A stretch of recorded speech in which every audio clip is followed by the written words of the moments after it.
Pop Culture Pastor.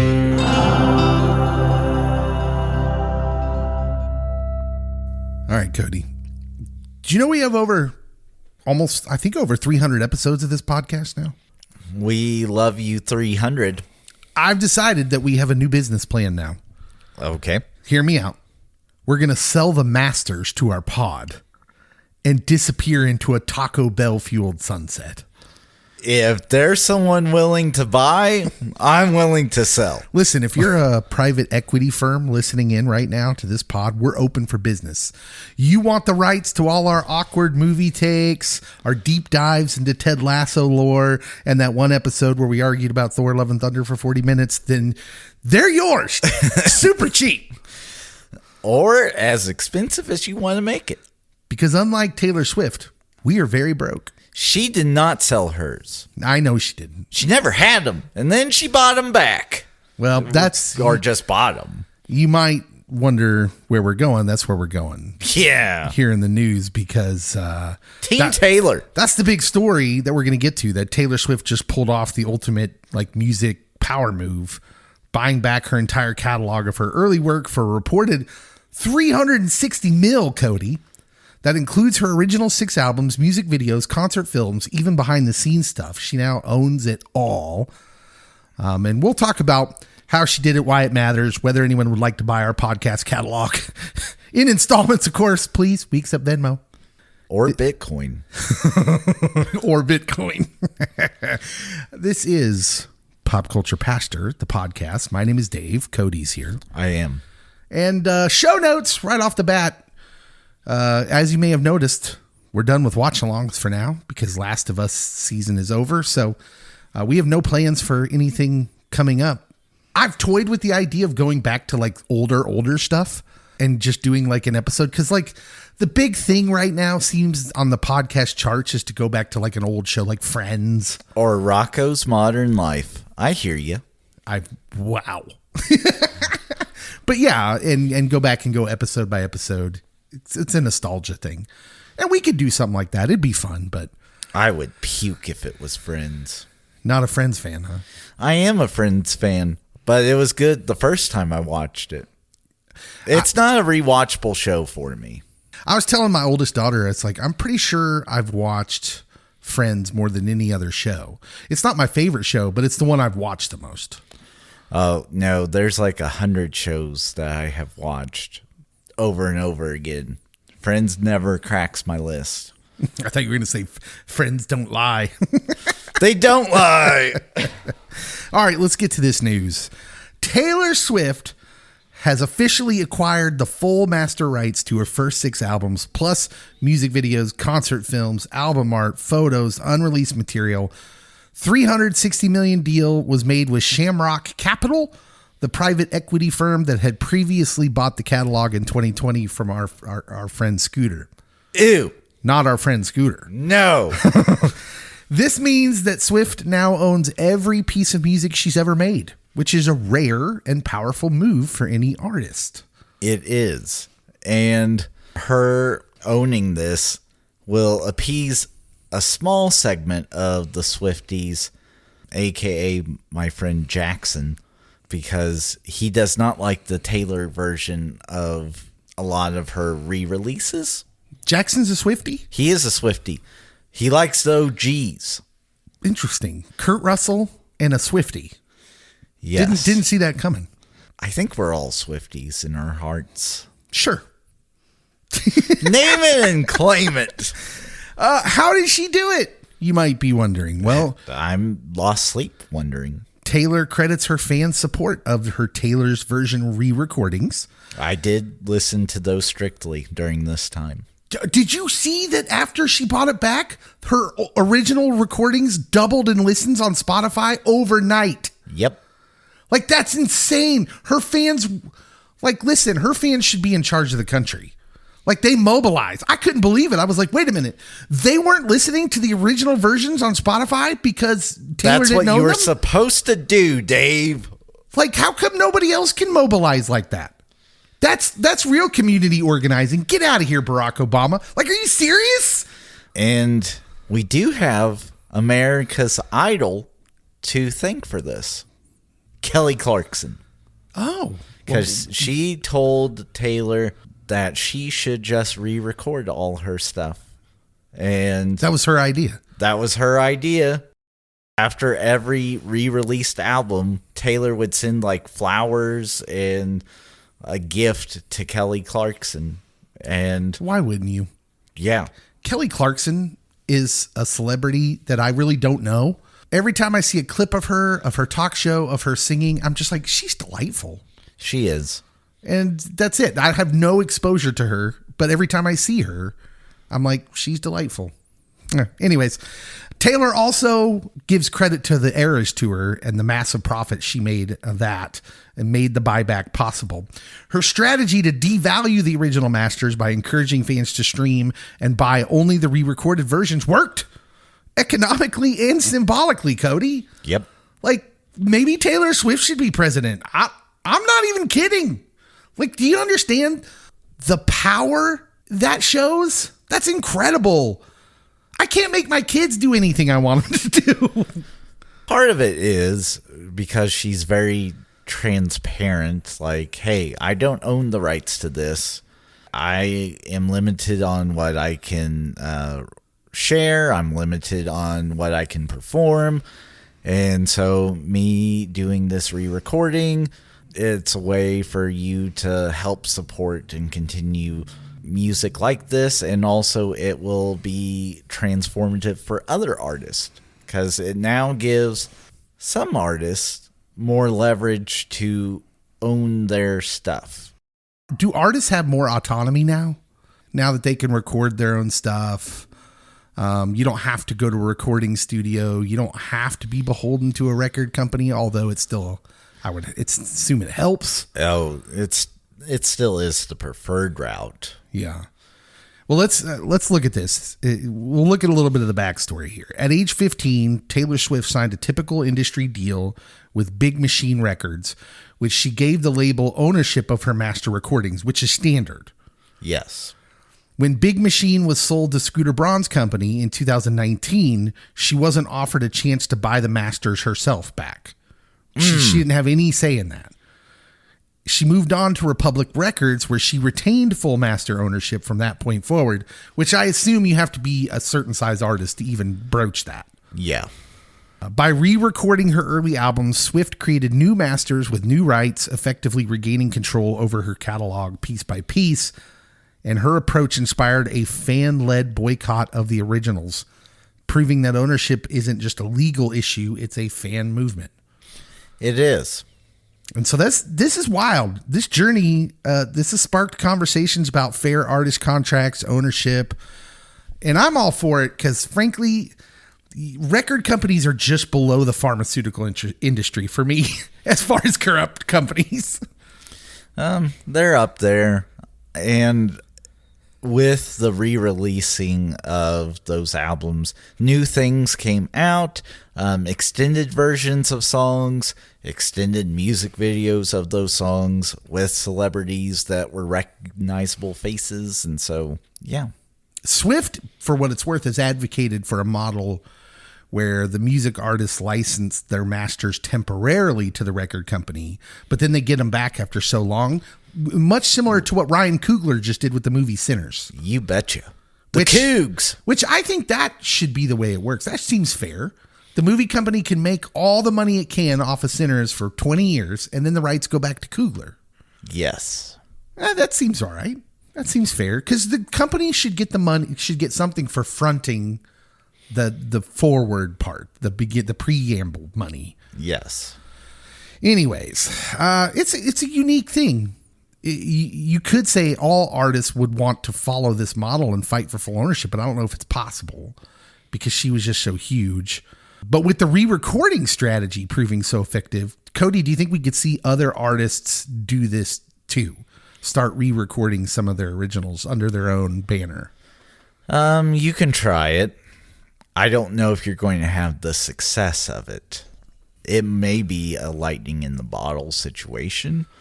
Like I said, a majority of Swifties jumped strictly to Taylor's version of albums while she didn't own the rights to her originals. But people like Jackson really did not like the Taylor's version because it's different. Her voice has changed. Her style's changed. Some songs, there definitely was a noticeable change. And if you like the OG version, you don't want to hear 15 years later's version. Right.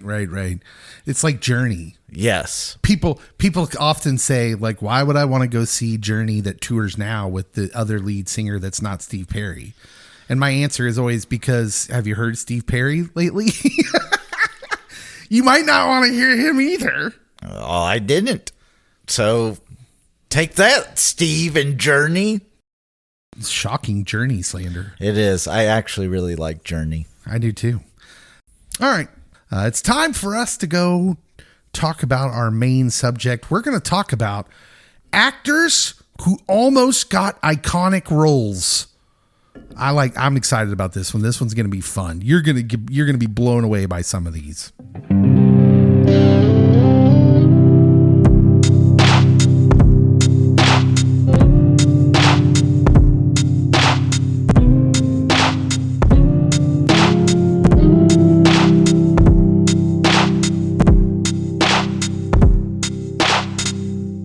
You are listening to Pop Culture Pastor. All right, Cody, buckle up, because today we're diving into a little what-if game of our own. Ever wonder what could have been if the casting happened just right? Every day of my life. We're going to talk about these actors and actresses who almost landed the role of a lifetime. The ones who were one handshake away from being the next big thing, or had the handshake and said, you know what? I'm not down. That happens. I don't think this is for me. Yeah, the amount of these that I came across where they were offered the role and they said, I'm good. I can't do it right now. That's crazy. But we've got some iconic roles that almost had a very different face attached to them. And I'm kind of excited to talk about them, Cody, because like some of these are nuts. Some of them are just crazy. We have a few of like individual just roles, but then we both like singled out a particular actor. Yeah. Who we wanted to just go over all the near misses they had. And then I have a special one for one movie in particular, one role with many actors. So that's what we're going to talk about here in the main pod. Cody, would you like to present an actor who almost landed an iconic role first? So I'll go a big one. And this one you might not know. The hit movie Twilight. Oh. Was it a hit? Nearly had, it was financially, a different Edward. So our Pat nearly didn't have the role. We almost lived in a world without our Pat. Henry Cavill was nearly our Edward. Whoa. He was coming off that Henry VIII show, probably. Yes. Be thankful that we got our Pat and Henry didn't have to soil himself in Twilight. What? Henry got buff. He did. He wasn't quite so buff back then. No. But he was still dreamy. Like I said, he was on, what was that Showtime show about Henry VIII that had, was like Tudors? The Tudors, yes. The Tudors. The Tudors. It's not a hatchback coupe, man. What are you talking about? 3 doors down. The Tudors. Yeah, this is the Tudors. Yeah, so what's interesting is I'm pretty sure I read something about her role being almost someone else too. It almost wasn't Kristen, what's her name? Oh, yes. It was nearly Jennifer Lawrence. Yeah, that's what I'd heard. And that's probably better for her because she probably was about to get Hunger Games somewhere in there. Not too long after, so. Yeah. My first one, and this one's really interesting to me, is Matthew McConaughey was either offered. Okay, let me look at this. Jack in the Titanic. So Jack Dawson, as played by Leonardo DiCaprio. Yes. He is the quintessential free spirit in that movie. He's charming, spontaneous, deeply in love with Rose. His character is grounded in like this modest background. He's like staying below decks. Yes. But he's essentially the heart and soul of the film's romance. She's kind of a wooden character when it comes to that movie. He kind of carries that part. He's an artist and a wanderer and someone who just lives for the moment. But the role nearly went to someone else. Corey Feldman. That would have been amazing. No, Matthew McConaughey. Matthew McConaughey was nearly Jack Dawson in Titanic. He would have definitely brought a different kind of character. He has a distinct charisma, this laid back yet passionate style that could have transformed Jack's character into something a little more southern and soulful. Also, not looked so prim and proper. Yeah, I mean, did Leonardo look prim and proper in that? He looked too nice. He looked too man pretty to be like a poor individual that snuck onto the ship. Okay, I could see that. But more so, I can just hear it. Yes. All I can hear is like McConaughey. It's rattling around in my head. He's like, I jump, you jump. All right, all right, all right. Like, he's hard to see in this role. So DiCaprio's Jack is a bit of an angelic figure. He's a dreamer who sweeps Rose off her feet with youthful energy and an artistic soul. McConaughey, though, I mean, let's be honest, Cody. He would have turned Jack into a smooth operator. Because he can't not be McConaughey. He's got Southern charm in every role he's ever taken. McConaughey's Jack would have been way more flirtatious without even trying to be. Yeah, I think it would have been a lot different and maybe potentially a lot better. And the death scene, well, I'm fascinated by thinking of McConaughey as that in that role because I don't think I've ever seen McConaughey die. Well, I'm not about that lifestyle. Is he like The Rock? Is he contractually obligated to never lose? Maybe. Or he listened to Elvis and what Elvis told it, or what Elvis's mom told Elvis, and that's you can never die in the movies again. So I think Titanic changes a lot because I'm not sure that it's still this epic romance that becomes a global phenomenon if McConaughey played Jack, because it would have turned into a film with more of your Southern cool. Like, I just don't see McConaughey as this like New Englandish kind of guy, even if he's trying to play that. Well, Leo doesn't go superstar. You think, or is it delayed? Because is that the film that puts him over? Oh, yes. That's the thing that solidifies him as an A-list, the new guy that must be cast and everything. I don't know if he gets the full red carpet treatment if he doesn't have this role. Ooh, so Cody's going like with it's like the butterfly effect. Yes. This changes everything. Happens after it. It at any rate, it seems like if McConaughey would have got this part, it'd make the film feel like more of an adventurous love story. Whereas like the movie now with Leonardo is still essentially about the boat and the disaster with a love story happening amidst it. The leads are understated in it and it makes the disaster the center of the story. But I'd say a McConaughey Jack would have flipped that. It would have been more about the romance. Potentially. Because let's be honest. Leo and Kate Winslet was always a weird matchup. I don't know. It's grown on me over the years. Titanic is Cody's fave movie.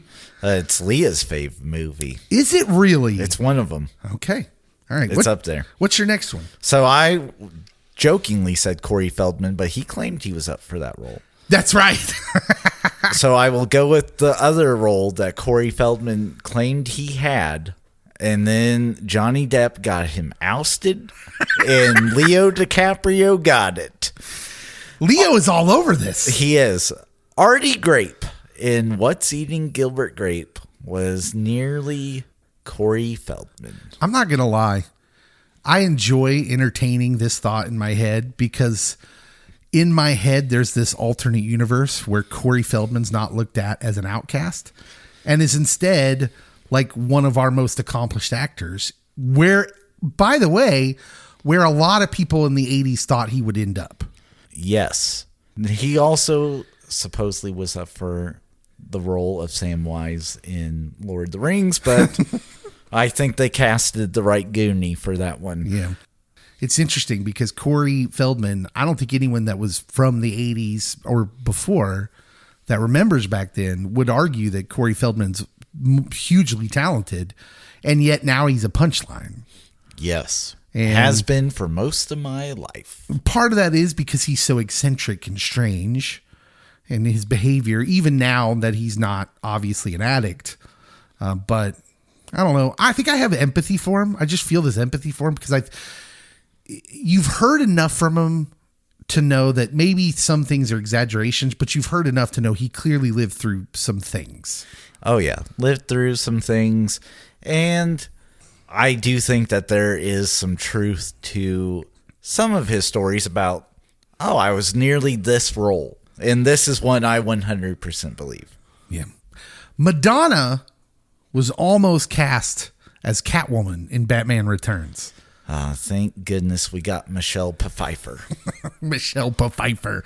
Side note, Danny DeVito, who was doing a podcast this week, had things to say about that set that were kind of creepy, that he lusted after Michelle Pfeiffer. Was he kidding? Because people were going off on social media. I think he was playing up how beautiful and like how she was the gold standard at that time for beauty.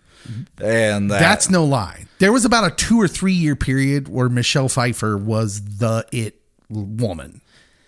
And with it being an actors on actors, and it was penguins interviewing each other because it was Colin Farrell, they were talking about who had the more talented cast in their Batman films, who had the most beautiful Catwoman. So it was between Zoe Kravitz and Michelle Pfeiffer. I mean, Batman Returns clearly has the better cast, right? Clearly? Over the Batman? Yeah. I don't know. I mean, come on, our Pat, he can't compete with Michael Keaton. Oh, yes, he can. And Michelle Pfeiffer, like Zoe Kravitz seems young and talented, but she's not at Michelle Pfeiffer level. I don't know if Michelle's that great of an actress. How dare you? Just throwing that out there. Danny DeVito was talented as the Penguin, but so was Colin. Well, there's a world where Madonna could have been Catwoman in Batman Returns, and Danny DeVito could have been creepy around her. At the heart of Catwoman, especially in that movie, is a woman with some mental health struggles, so like in that movie specifically, she's got kind of a schizophrenic thing going on there, or I always get this wrong, different identities in that movie, correct? Within Batman, a lot of the villains, and including Batman, struggle with their personification. They get into they have a duality. Yeah. I don't want to say they have dissociative identity disorder, right, because they don't like completely leave. I'm no longer Bruce. I am the Batman. And who is Bruce? Right. Well, Madonna, so back in that time, and by the way, she was offered the role and turned it down. Offered the role. A League of Their Own isn't going to make itself, Dave. Maybe it should have. Madonna is iconic. She's bold, and she's very much in control of her persona, which would have made that a weird fit as written. Even at her most vulnerable, which I don't know if I've ever seen Madonna get super vulnerable, but a Madonna Catwoman would have been way more theatrical, possibly more campy than Pfeiffer's kind of nuanced portrayal. So evidently Michelle can act. How dare you, Dave? When I was reading this, all I could think about was Madonna and Dick Tracy. You remember that movie? Yes. I mean, as your time as an 80s kid? Exactly. As her role as, wait for it, Breathless Mahoney. The lounge singer. I have no idea how Madonna would have fit into a Tim Burton universe. That just seems like a weird fit, and I can't believe they actually offered her the role. Yeah. My next one, and it would have made the MCU special. It would have made it out of this world, and they wouldn't be losing money at the box office, Dave. These are bold claims. They would have billions upon billions more. We would have had a better Iron Man. Timothy Olyphant! You are crazy, sir. As much as I love Timothy Olyphant, there may not be another role that was more suited, more perfect for Robert Downey Jr. than Tony Stark. Just think if Tony Stark was a shoot first kind of guy. Just think, go. He's like, go with me here. Tony Stark, but Western. Yes. With a cowboy hat and a shoot first attitude. You're talking about Timothy Olyphant, aren't you? Exactly. It would have been justified. Oh, it would have been so different, but I can't lie. There's a part of me that would like to see it. Especially since you have Jeff Bridges in that first one. Mm-hmm. I think that could have been a great pairing where some people will tell me, oh, Iron Man 1 was great. I don't know why you don't like it, Cody. But you don't get to see this in many of the other Marvel stuff as Iron Man, maybe a little bit in 3, but there's a vulnerability that Robert Downey Jr. has in that first one that I just don't recall seeing out of Olyphant. You didn't see Scream 2 then. Everyone knows. Everyone speaks of the legend, nay, the myth of Timothy Olyphant's vulnerability and nuance in the movie Scream 2. I forgot about that. You're absolutely right. I'm glad that I could bring that up and refresh your memory. Does the MCU happen if it's Olyphant? It would have taken off to the moon. They would be making 100 movies a year. You cannot be serious when it comes to Olyphant. And that's I can't either. Well, let's just admit it. We're suckers for Timothy Olyphant. It would have been tons better. RDJ, get out of here. Yeah. Who else? Who else you got? Okay. You got any more individual I got ones? one more individual. All right, hit me with it. So Toy Story nearly had a different buzz. And this would have made this actor tons of money. And because he turned down this role, he then decided the next time that Disney DreamWorks approached him, or Disney Pixar approached him, he was going to accept the role. And so he went into Monsters, Inc. Okay. Billy Crystal was nearly Buzz. Whoa. He got offered the role. He said, no, I don't think it's for me. Tim Allen makes buku bucks out the wazoo every time someone says to infinity and beyond. And Billy's like, I need that cash. Yeah, let's be really clear here. Tim Allen, who makes it big with a sitcom in, what is that, the late 80s? Into the 90s. Late 80s into the 90s, called Home Improvement. And it's funny. It's funny. It's probably one of the biggest sitcoms for a couple years. Oh, yeah. I watched every episode. Yeah. Multiple times. People dug it, but he was not huge. But it did result in him getting the Santa Claus movies.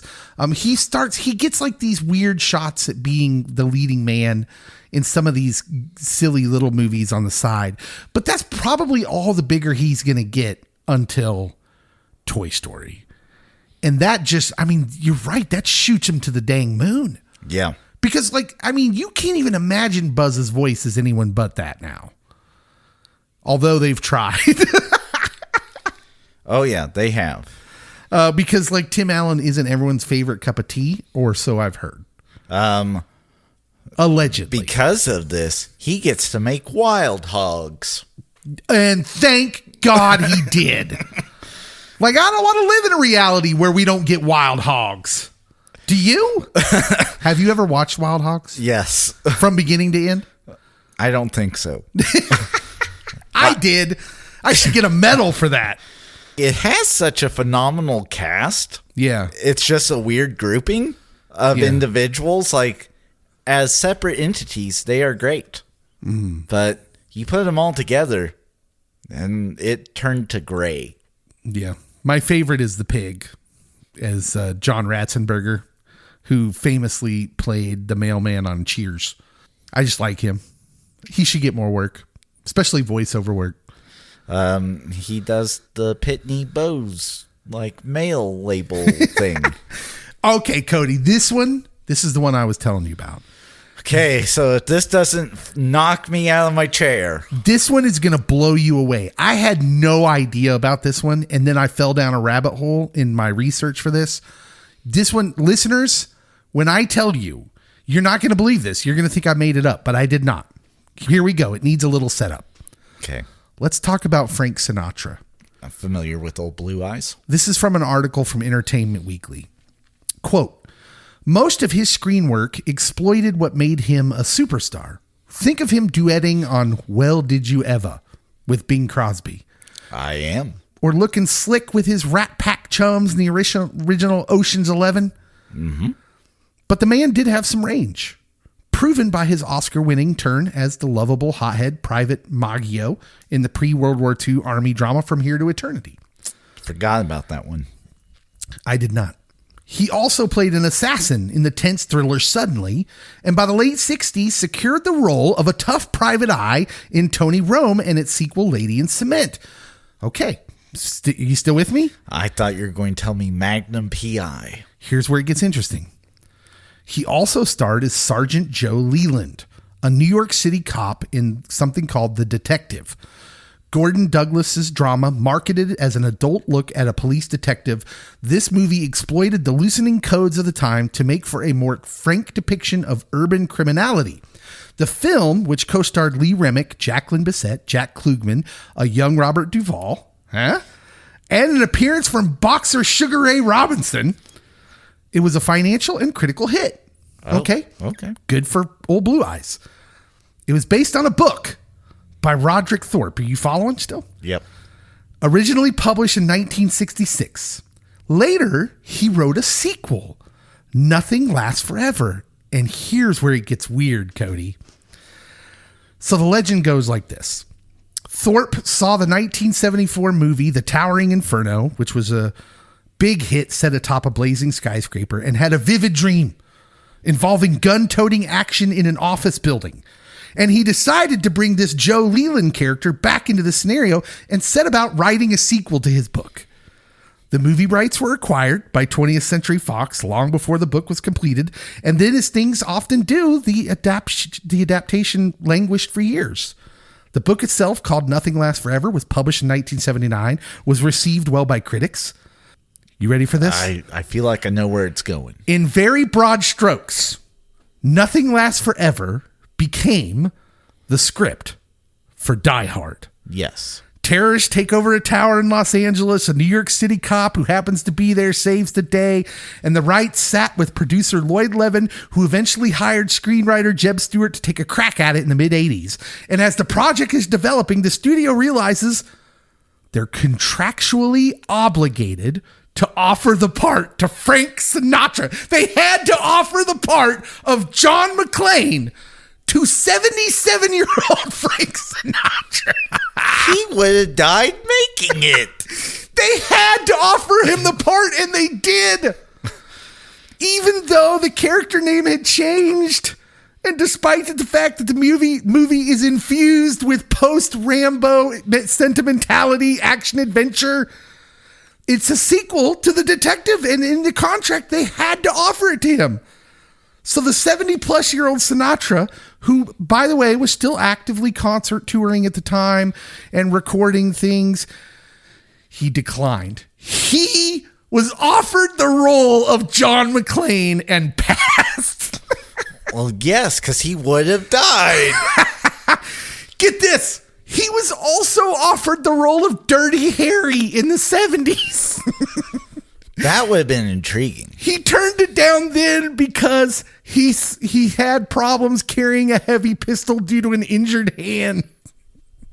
And yes, one could assume the physicality of Die Hard would have been a problem. But that's what I'm saying. Like, there's a reality where that movie changes drastically, right?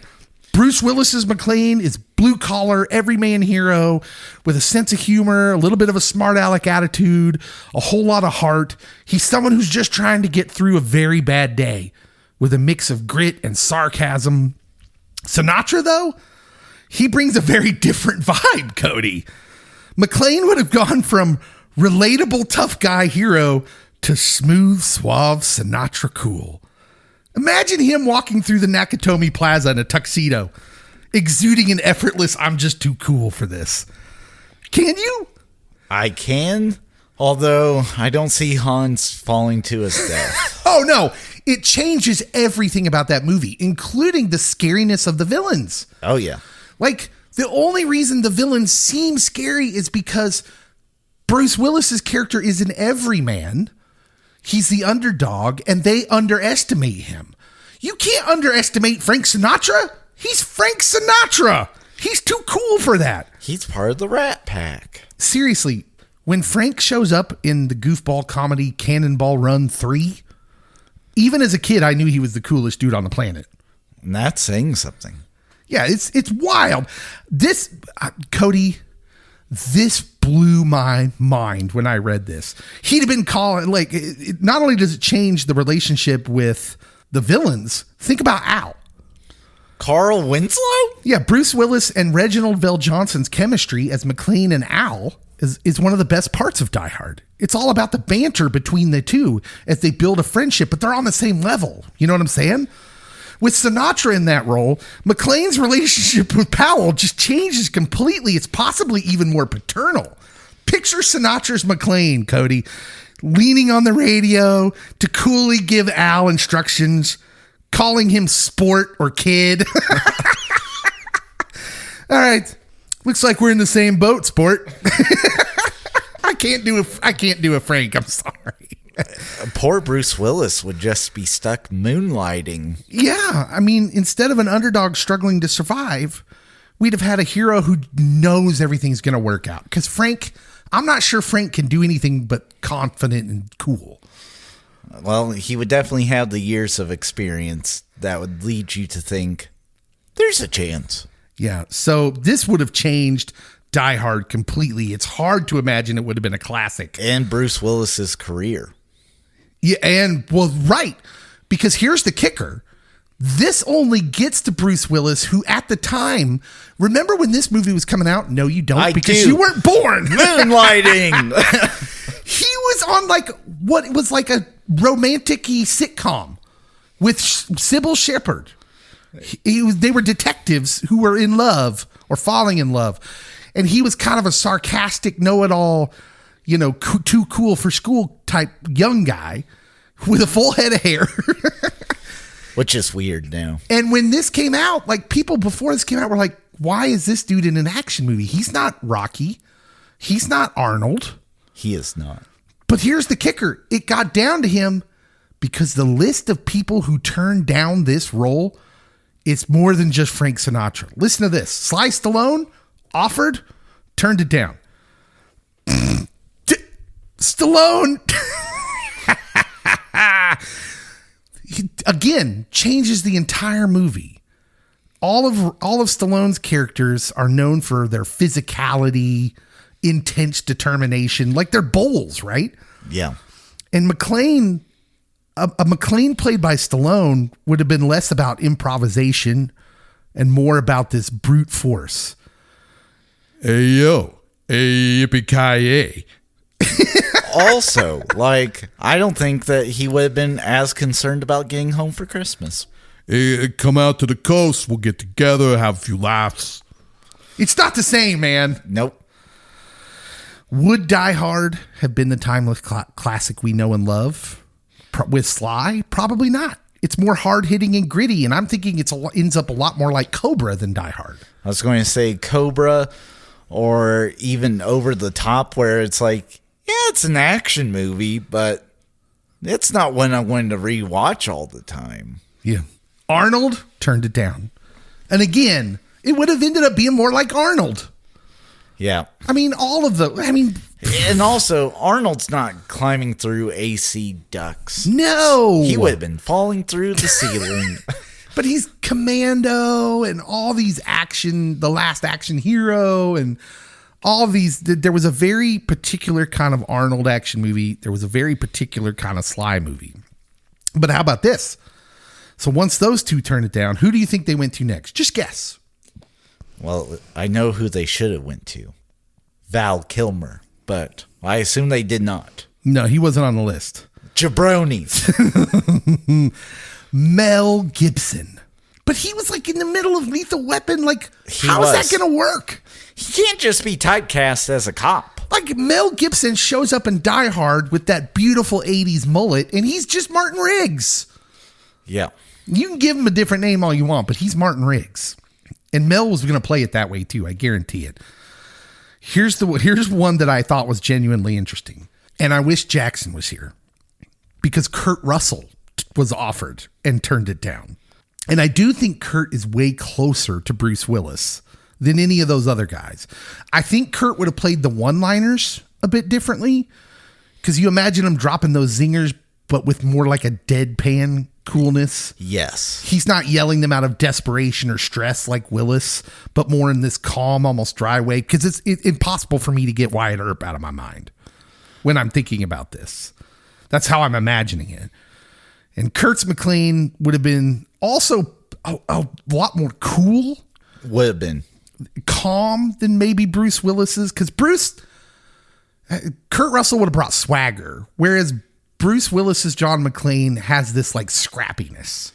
So by Die Hard 3 and beyond, Bruce has turned into like, oh, I can do it all. Yes, he's a lot more cool, like a regular action star, especially by 3. But again, I think that's what happened. Like you could say the same thing happened with Stallone and Arnold, where, you know, First Blood is a real movie with a real point and has real depth. But Rambo 2, First Blood 2, is a caricature. They drew First Blood. Now I draw second. Finally, and this one's crazy, Burt Reynolds was offered the part of John McClane, but turned it down because they thought, you know what we need? You know what this part needs? More mustache. I agree that it did need more mustache. And when you said the coolest guy in Cannonball, I thought Burt Reynolds. Like, how is Burt Reynolds going to be John McClane? He wouldn't panic at all. There'd be no panic in him. There'd be no anxiety. He'd just give it a casual wink, probably telling the terrorists, I was like, hey, I'm Turd Ferguson. There would have been a little bit more cackling, and I would have been here for it. I'd have been here for it too. I just want to retroactively see. When we get to heaven, do we get to see the reality where Burt Reynolds was John McClane? Because I need to see that pronto. That would be nice. All right, so I asked for us both to come with one actor who had several near misses. Why don't you give us yours? So I'm going with a legend that just recently passed away. Of course you are. His name being Val Kilmer. Mm-hmm. Naturally. The list was quite extensive, but I narrowed it down to a few. If this is the first time you're listening, just know that Cody is a Val Kilmer super fan. Stan, if you will. So I'd expected he didn't even have to do research. He knew exactly what roles Val could have had. So in 1984, David Fincher makes this epic movie that lasts forever and a day, and now they're remaking it over and over again. It's called Dune. He was nearly the lead in Dune, but lost out because of the shape of his lips. Wait. David Fincher literally said, so there's a reality where we're like, Lisa Malgaib. I don't want Val Kilmer. His lips are weird. Let's go with Kyle MacLachlan. That's what happened. There is a reality like that. Yes. How did Fincher ever get work again? How? That's a good question. No, that was mean. I didn't need to throw in the Kyle MacLachlan slander, but he's Kyle MacLachlan. I don't even know who that is. How do you not know? Okay, moving on. That movie is not worth talking about. That would have made that movie better. I mean, like Timothée Chalamet doing it with the Dune and all the sequels since in his run. There's a little movie that was huge when I was a kid, and it starred one Keanu Reeves. Mm-hmm. But my friend Val could have been playing right next to him as Morpheus. No! So like Will Smith, they both were offered this role. No way. Val Kilmer was offered Morpheus? Yes. Oh, man. Thank goodness, because Larry Fishburne kept getting acting jobs because of this. Like, look, Larry Fishburne is great in that role. There's no denying that. But now I can't stop thinking about how great Val Kilmer would have been. I would have paid more attention to whether I should have taken the blue or the red pill. Side note, Will Smith, as you said, offered the role of Neo and turned it down. Yes, so they could have been acting together. That would have been two Men in Black. Ayo. Older white guy, younger black guy, mentor-mentee situation. Don't need it. Do you want to know what one of my wife's favorite 80s movies is? 48 Hours. No. Beverly Hills Cop. Maybe you should just tell me. A little flick called Dirty Dancing. Oh, yes. Yeah. And as it was for many a female around her age. Patrick Swayze nearly didn't have that role. Blasphemy. Val Kilmer was nearly the lead male in Dirty Dancing. No way. And I can envision it. I can envision Val Kilmer doing that skit with Chris Farley where he's trying out for the Chippendales. What happens to Patrick Swayze if he doesn't get that role? That's his huge get. Ghost doesn't happen. No, not at all. And then we don't get that great story by Bill Murray calling that lady's husband every time that's on. So Val Kilmer, did he turn down that role? Was he offered that role? I am pretty sure that is what I read. That Johnny? Yes. He also tried to sabotage his casting in Top Gun because like he was up for both Maverick and Iceman and really didn't want to do either of them. What did he want to do?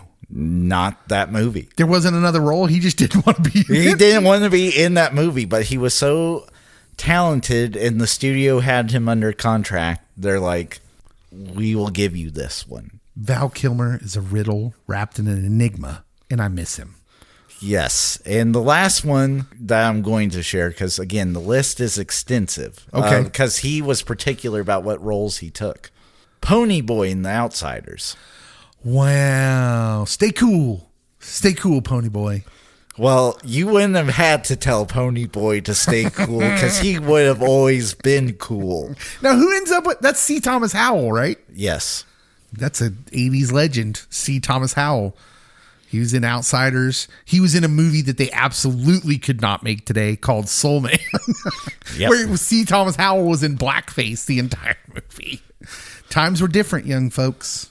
Although RDJ showed us you can be in blackface for an entire movie and everyone loves it. That was very intelligent comedy. It was. That was, yeah. What was the name of that movie? Tropic Thunder. That's it. I was wondering, why can't I think of that? Ben Stiller did that. Yes. Okay. My actor, pop culture pastor legend, Nicolas Cage.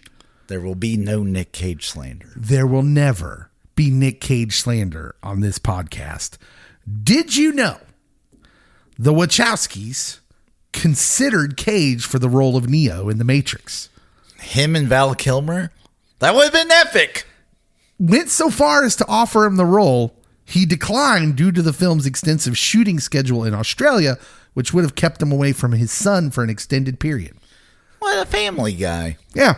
Keanu Reeves ultimately brings the grounded presence to the character of Neo, but imagining Nick Cage's intense energy in the role is fascinating, Cody. Yes. If Nicolas Cage had taken on the role of Neo in The Matrix, it would have been a completely different dynamic. It's even more fun to think of if Val Kilmer takes the role of Morpheus. Could you imagine Val Kilmer and Nicolas Cage bouncing off each other? Oh my goodness. That might have been the best movie in maybe the most volatile work environment. I don't know. Do they even get sequels if that happens? I don't think that they shoot them back to back, like within 2 months of each other. The Matrix films, as we know them, benefited from Keanu Reeves' calm, almost zen-like Well, demeanor. that's because he played Buddha, Siddhartha Gautama. Who did? Keanu. He played what? He was the Buddha. In what? Was it called Little Buddha?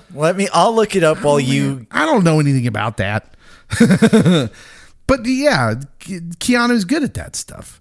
But Nick Cage would have brought a different energy. Yes, Little Buddha came out in 1993.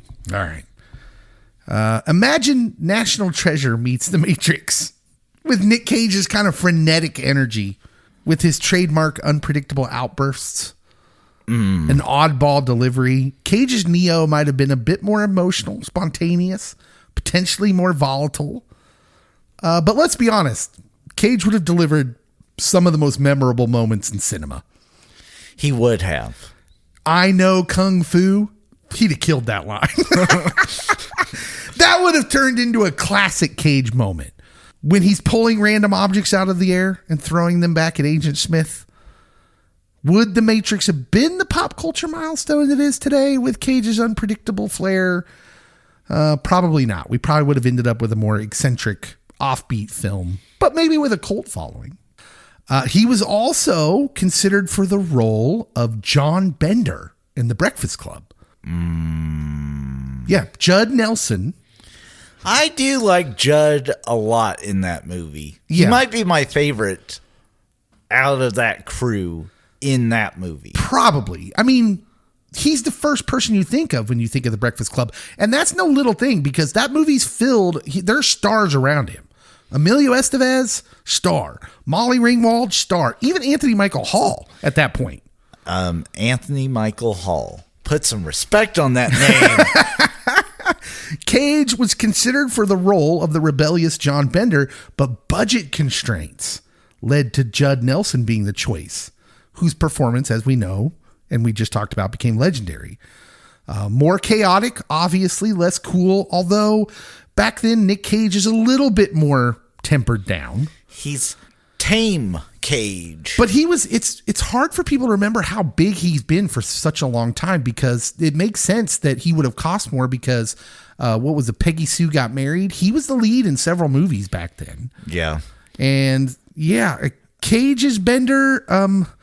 Yeah, I don't know. Early Cage had that kind of unhinged manic energy, Raising Arizona, Vampire's Kiss. He'd bring a level of that intensity, and that library would have turned into an emotionally volatile battleground. Like, there are moments in that movie where Bender in The Breakfast Club is meant to like break up he's supposed to be a little scary, but Bender's conflict with authority is central to that character in The Breakfast Club. But Cage's Bender would have turned that defiance into performance art. Yes. And I feel like the rest of the group in reality would have been totally baffled. What is happening right now? Would The Breakfast Club have kept its cultural relevance with Nick Cage? I think probably, but yeah, you don't want to think about it because Judd Nelson was just so perfect in that. I do question if the Brat Pack gets overshadowed, like with Right. the Cage there, and that it's not as nostalgic as it is today. It's interesting because Nick Cage is the same age as a lot of those Brat Pack people, but he's never in that group. Yes. He's more like, because he's like the grandson or nephew of Francis Ford Coppola. Yeah. If maybe he's just not a part of that group, but I don't know.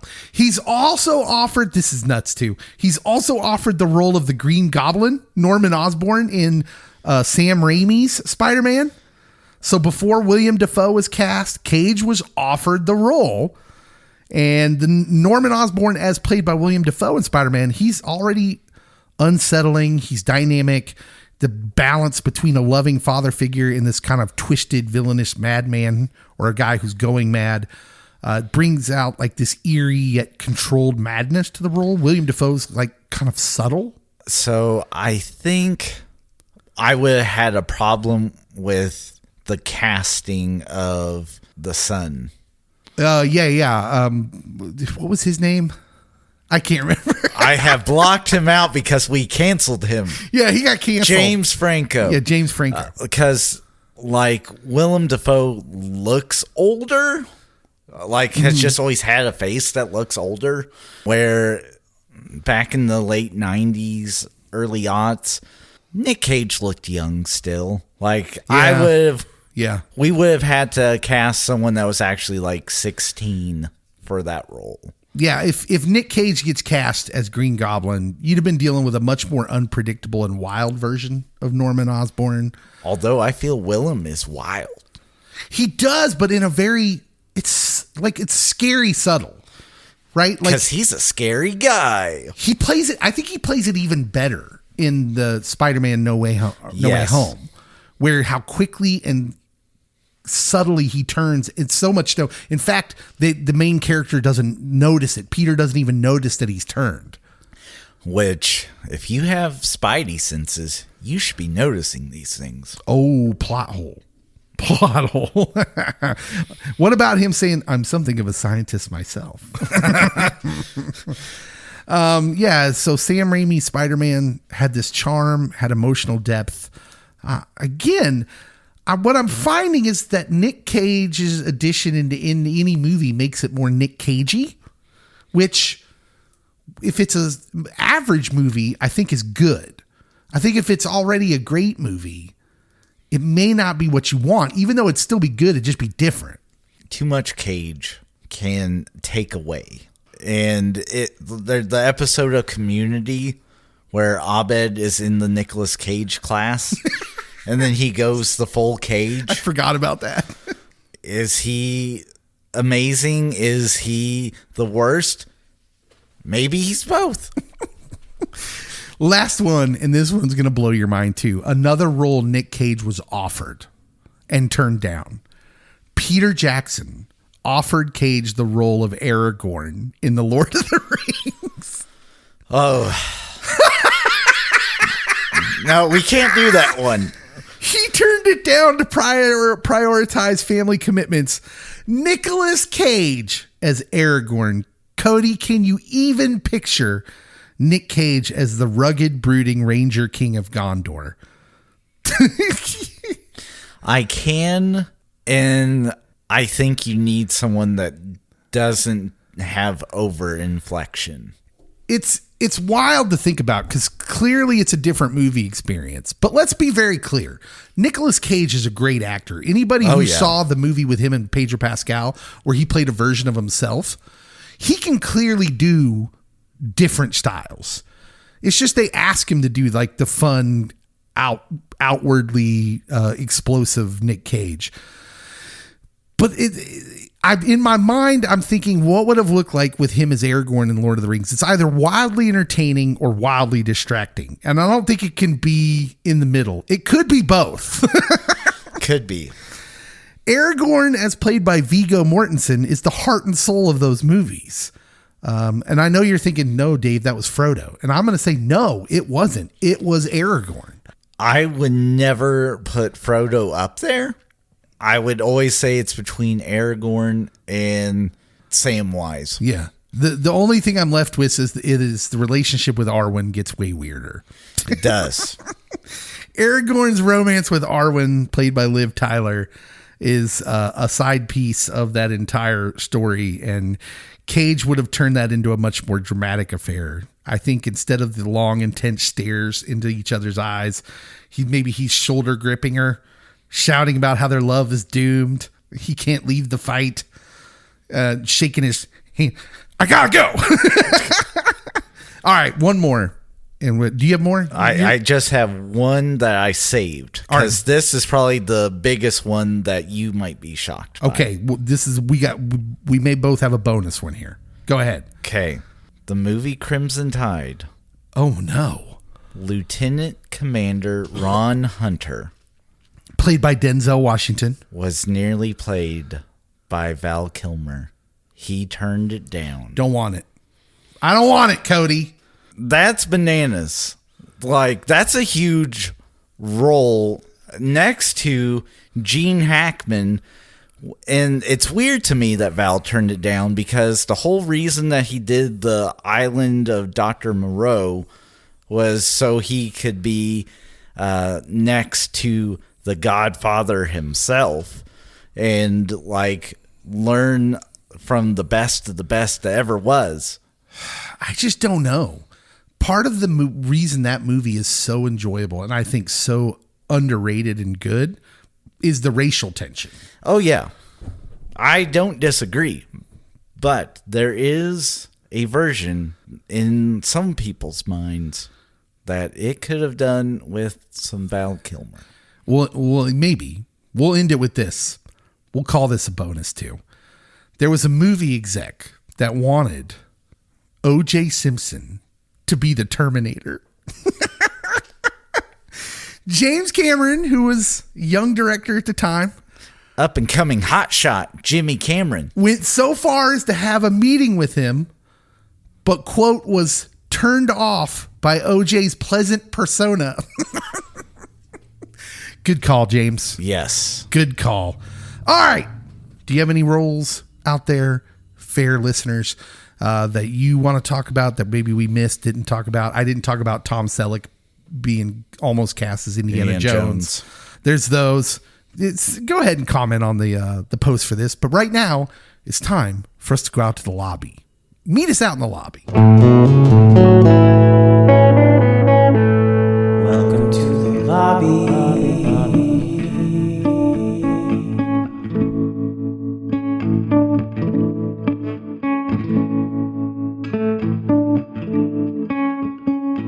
All right, Cody, we're out in the lobby. Raisinette time. Knew Cody was going to get some Raisinets. Dark chocolate Raisinets. Dark chocolate nastiness. I will be getting nachos as usual, possibly a Mountain Dew. I might just go water this time. Yeah, it's getting late. It is. But we come out here to answer listener questions, and we'll just get right to it. Jim Smith, which still sounds like a fake name, Jim. Hi, James. How do we know you're real? You got like the two most common names in America. Nailed it. He's from Pittman, New Jersey. Faithful listeners, Jim. He says, Cobra Kai proved that old franchises can be revitalized. What old franchise would you like to get the Cobra Kai treatment? Okay. Did it prove it? Oh, yeah. It had like 6 seasons. Okay, so right? Am I right? know I stopped like after season 1 and a couple episodes into season 2 because there was a huge drop off. I know that the ratings each season went down and down and down. Okay, but still, it's one of the most successful streaming series of all time by the numbers. You have to acknowledge that. There's no way around it. I think HBO has like a dozen or more that would be higher than that. Like what? Like what are we talking about? House of the Dragon, Game of Thrones. Game of Thrones started off on their network. That wasn't ever just purely streaming. I'm just saying, like, okay, so you're saying Game of Thrones, one of the most successful franchises of all time, is better than Cobra Kai or has more numbers? Yes, has votes. That's not an insult. And I think what we're learning is maybe these things should be adapted for limited series. Because the show that we just did, The Last of Us, season 1 was phenomenal. Maybe we should have ended it at season 1. Maybe. And Cobra Kai season 1 got all the feels. Yes, it left with the cliffhanger. And if you said we're only going to do 2 seasons and a movie, I would have been like, you betcha, buddy. I'm here for it. Some things that I would like to get that treatment. That's a good question. I will go with Saved by the Bell. I know they did it, but I want like everybody. I don't want just AC Slater and Jesse. Yeah. Do you know what's weird? Is we made fun of the Fresh Prince of Bel-Air reboot where they tried to do it serious. Yes. I actually think Saved by the Bell could be good with the same actors grown up and more serious. Yes. Like one where we actually looked at Zach and said, oh, he's not cool. I was such trash in high school. So yeah, I actually think that could work. Yeah, so that was the one that always stood out in my head. As far as like beloved kids movies, like if you did a Goonies series instead of a movie, I might actually be down for that. Why are you taking my thunder?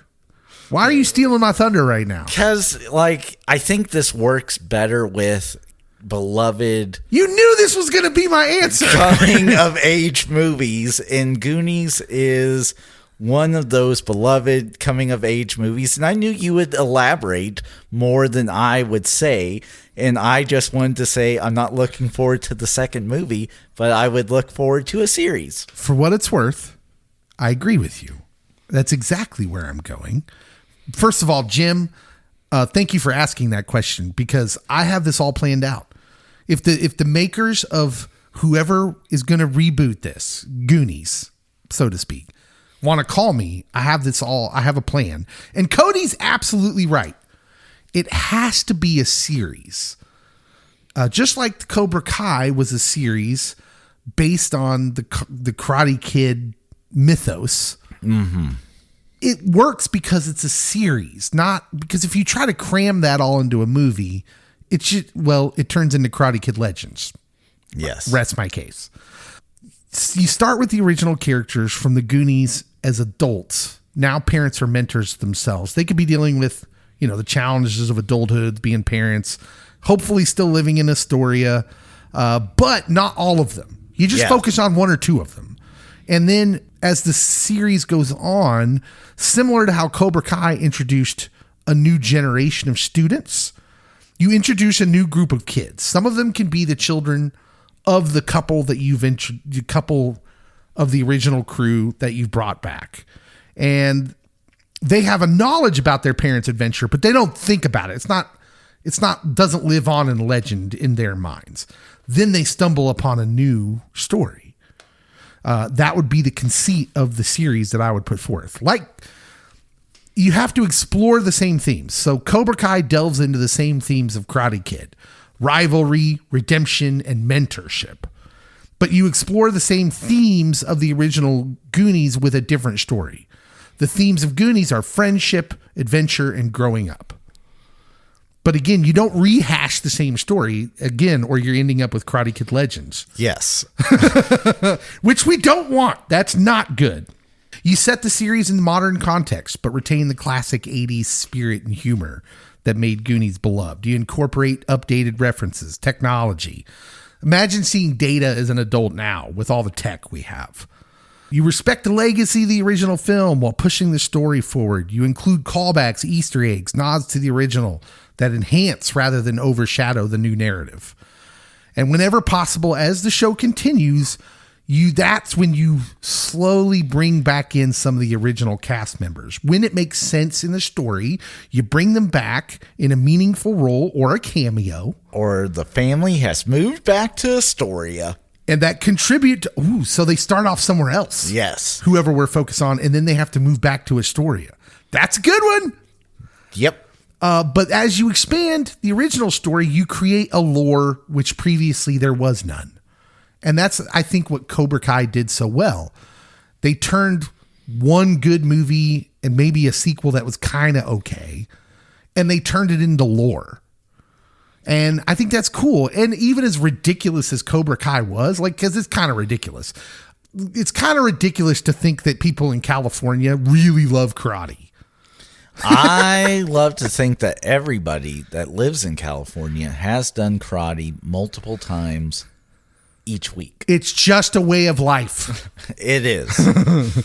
But yeah, I think that's how you do it. And I think about that a lot. So, Spielberg, call me. Scott Patrick Dillon in Indianapolis, Indiana. He says, how are we feeling about the trailer dropping for Stranger Things 5? This should have happened 3 years ago. Yeah, they look so old. It's mostly old shots, but the new pictures I've seen, and then there's a shot at the end of this short little trailer of Noah Schnapp I don't know how to say his name, but he's yelling run. He looks like a completely different human in the trailer. Well, I mean, they started off younger than me, and now they're older than me.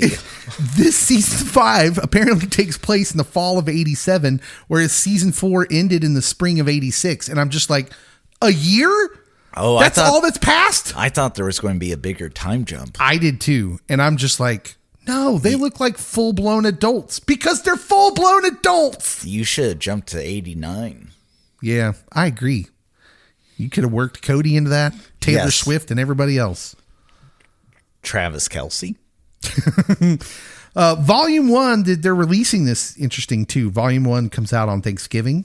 That'll have 4 episodes, and apparently all these episodes are huge. Movie length. Volume 2 will come out on Christmas, which will have 3 episodes. And then Volume 3 is just 1, the finale, which comes out on New Year's Eve. So are you looking forward to it, though? Well, I got to complete the saga because in my mind, this is the Netflix series. It's the net. Yeah, I agree. I know that Millie Bobby Brown is wanting Eleven to get killed off. I don't know if that's going to happen. No way. I'm rooting for Will to be the bad guy and for the whole series to end with them being back as kids, and it was all just a D&D venture. Yeah, something that is the story that Will was a Trojan horse since season 2. I think it's cool. That's a cool storyline. Yeah. I agree. Go that route. Looking forward to it. I want to see how they ended up. Give me some more 80s music. Definitely. All right. Thanks for listening to this episode of the podcast. If you have any comments or all that, let us know. As we said earlier, I don't know what we're doing the episode on next week. So if y'all have any ideas, let us know. And think about our watch along idea. If we were going to go back and do an old show, which one would you want us to go episode by episode on? Doug! Are you talking to a guy named Doug or the show named Doug? The show. Great. We'll see you next time.